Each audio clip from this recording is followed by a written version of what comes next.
Hey, welcome to The Explainer. Today we're talking about something that honestly runs our digital lives, even when we don't think about it. Cloud security. Every photo you post, every email you shoot off, pretty much every app on your phone, it all lives in the cloud. So how in the world do we keep all of that stuff safe? Let's dive in. Really think about it for a second. Where are your most important files? Your company's secrets, your personal photos, where are they? We just say the cloud, right? But that's really just a friendly sounding name for these gigantic, very real physical warehouses full of servers and cables. And securing that and everything you've put on it, well, that's one of the single biggest challenges we face today. So when we say cloud security, what are we actually talking about? At its heart, it's just a whole collection of tools, rules, and best practices all designed to protect your digital world. The whole point is to make sure your data is confidential, its integrity is maintained, and it's always available. Think of it like this. Keep it secret, keep it accurate, and make sure you can always get to it when you need it. It's that simple. All right, so to really get how we defend the cloud, we first have to understand what we're up against. The list of threats is always changing, always evolving, but there are a few big ones that keep security experts up at night. First up is the one you hear about on the news all the time, the data breach. This is the big one. It's when someone gets into your systems and walks away with sensitive, private information they should never have seen. For a company, the fallout from this can be absolutely devastating. We're talking millions of dollars and a total loss of customer trust. And then there's account hijacking. This is where a bad actor doesn't just steal data, they steal you, or at least your online identity. They get control of your account, basically stealing the digital keys to your kingdom. And once they're inside, they can do whatever they want. Snoop around, steal your stuff, or even use your account to attack other people. And you know what's wild? A lot of these hijackings don't happen because of some super genius complex hack. Nope. It's often because of a convincing phishing email tricking someone into giving up their password. Or, even more often, it's just our own bad habits. Using password 123 for everything. It really goes to show that so often, we, the humans, are the weakest link in the chain. Which brings us to a really tricky problem. Insider threats. These attacks come from people who are supposed to be there. Employees, contractors, you name it. Sometimes it's malicious, like a bitter employee who decides to steal company secrets on their way out the door. But honestly, a lot of the time it's totally accidental. Just someone who didn't know any better and clicked on the wrong thing. And finally, you've got DDoS attacks, distributed denial of service. Now, the goal here isn't to steal anything. It's pure disruption.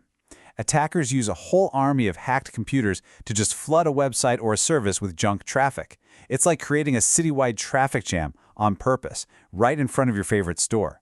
No one can get in, and business grinds to a halt. Okay, so that's a pretty scary list of threats. I get it.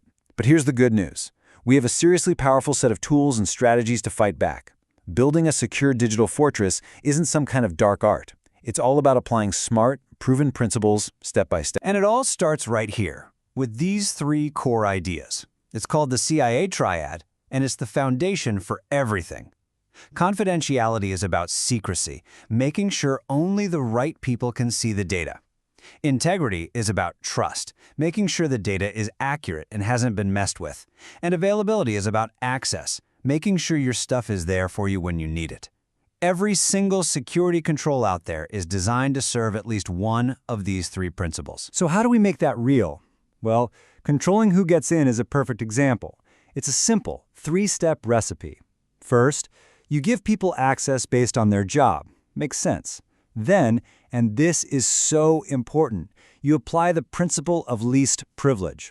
That means you give them the absolute minimum level of access they need to do their job, and not one bit more. Finally, you lock it all down with multi-factor authentication. That little code sent to your phone, that's MFA, and it's one of the best defenses we have. Another absolute must-do is encryption. It's a fancy word for a simple idea.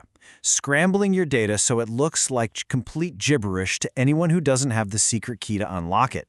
And you have to do this in two places.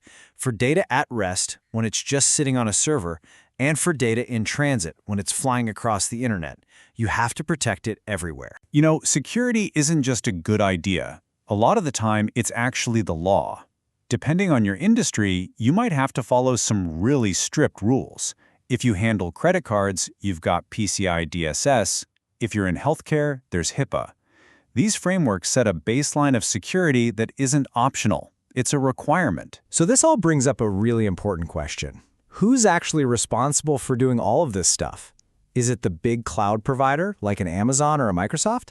Or is it you, the customer, who's using their services?